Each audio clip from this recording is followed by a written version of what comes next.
Hello, everyone, and thank you for tuning in. Today, we're going to be looking at Bitcoin again, its valuations against the US dollar, uh, looking at what could happen within the next 1 or 2 weeks. Remember, if you do like this video and the other videos that I make on this channel, be sure to hit the like button down below and also consider subscribing. So yesterday was a pretty insane day. As soon as the day closed, the week ended, and the new candle started printing. Uh, we saw this move. Currently, Bitcoin's up 8.6% for the week on the day, and the week just started. So, pretty impressive moves thus far, and I made that very clear yesterday. What I didn't necessarily make clear is to again keep an open mind. We could come back down. There are a lot of arguments out there on why we see the move that we see right now. There's an argument of the short squeeze. There's an argument of my argument, which is just a support hold of the 50-week moving average, which causes the price to bounce. Um, and there are many others.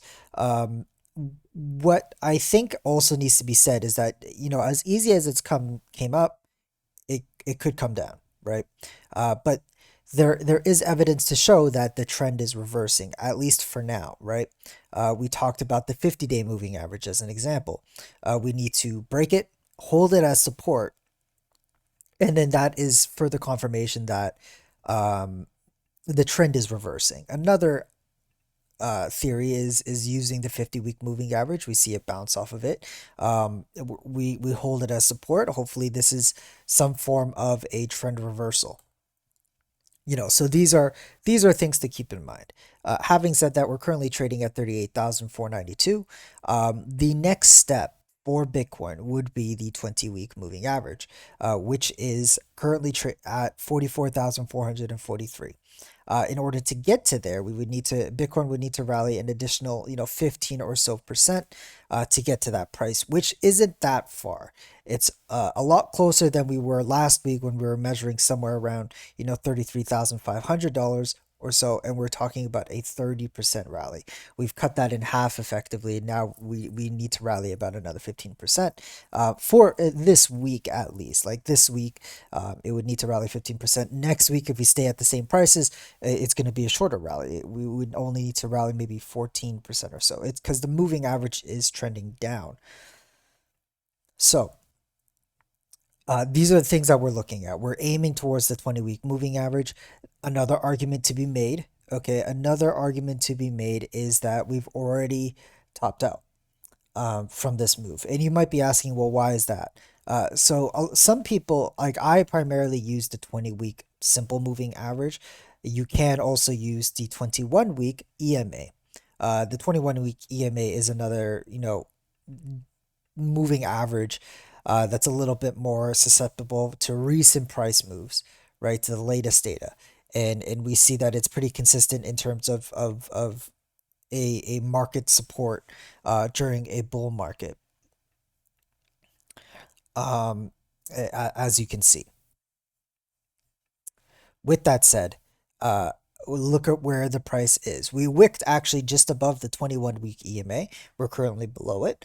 But you can also, if we make the argument for the 20-week simple moving average, although I don't follow the 21-week EMA, there is a case to be made to say that we're already at that level, right? We are already at that level, and that this could be the make or break moment.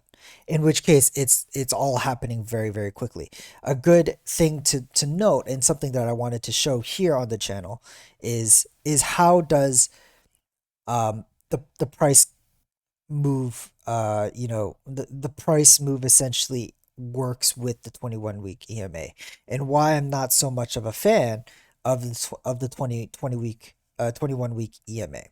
So you can see here as an example of 2017, we see the bounce off the 50-day, and it comes above the 21-week EMA and gets rejected on what? The 20-week moving average, simple moving average.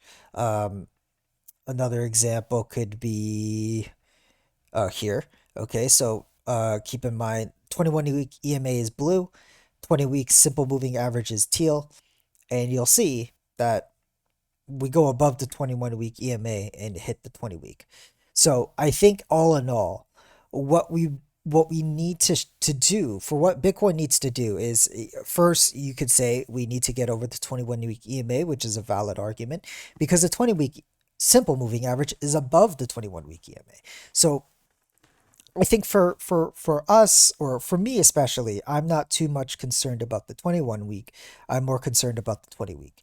If we're going to be trying to do any kind of bullish moves, if we're supposed to put new higher highs, we need to break out of the 20-week simple moving average, and the 21-week EMA could be a secondary indicator for yourself. Regardless, this is kind of like if you are a person who uses 21-week EMA, this is something to take note. We're pretty much at the doorstep of the moving average, and if we rally further this week, then we could possibly be talking about the breakout of the 21-week EMA heading towards the 20-week moving average. Um, Another thing to take note is the RSI on the weekly chart. This is something that we've also been looking at. And as you can see, we've blipped up, and so we're gonna take a line on the bottom of that blip here and just extend it out, right? So you could see that we do have bounces off of these levels, right? Bounces off these levels. So something to take note now. Okay, something to take note is if we take a general line between the support and resistances on the upper bound. So you take into account these bounces here.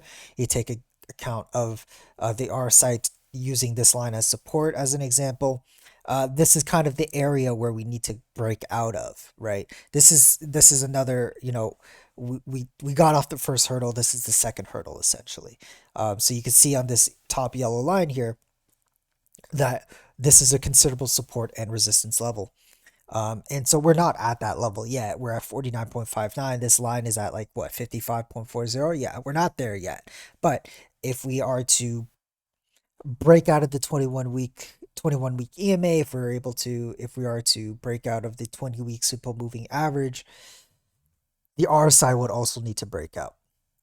There is the statement to be made that we have broken off of the descending trend resistance of the RSI on the daily. As you can see, we've broken out, which is step one. And then step two is just breaking out of the weekly RSI, I think. And once we're able to do that, then we can honestly say that perhaps the bull market's back on track. Which is why I'm keeping an open mind that even at these prices of rallying what 8.5% this for the day, for the week. Last week we rallied 11.5%, um, so on and so forth. Keep an open mind that things can turn around back. Remember, things are still bearish. It doesn't seem that way right now because everyone's seeing this move and it's pretty crazy. But we're still in a downtrend, right? Until we get further confirmation of holding the 50-day. We've already confirmed that we've held the 50-week. If we hold the 50-day, that's a step in the right direction. We see our RSI breakout on the weekly. That's a step in the right direction. We break out of the 20-week simple moving average and hold it as support. Well, there's I think our final confirmation to say that the bull market, the bull run is now back on track, and we have successfully reversed the trend for Bitcoin. Until that time, we will keep looking at the situation and update you accordingly. Anyway, that's all for today, you guys. Thank you so much for watching. Take care. Bye bye.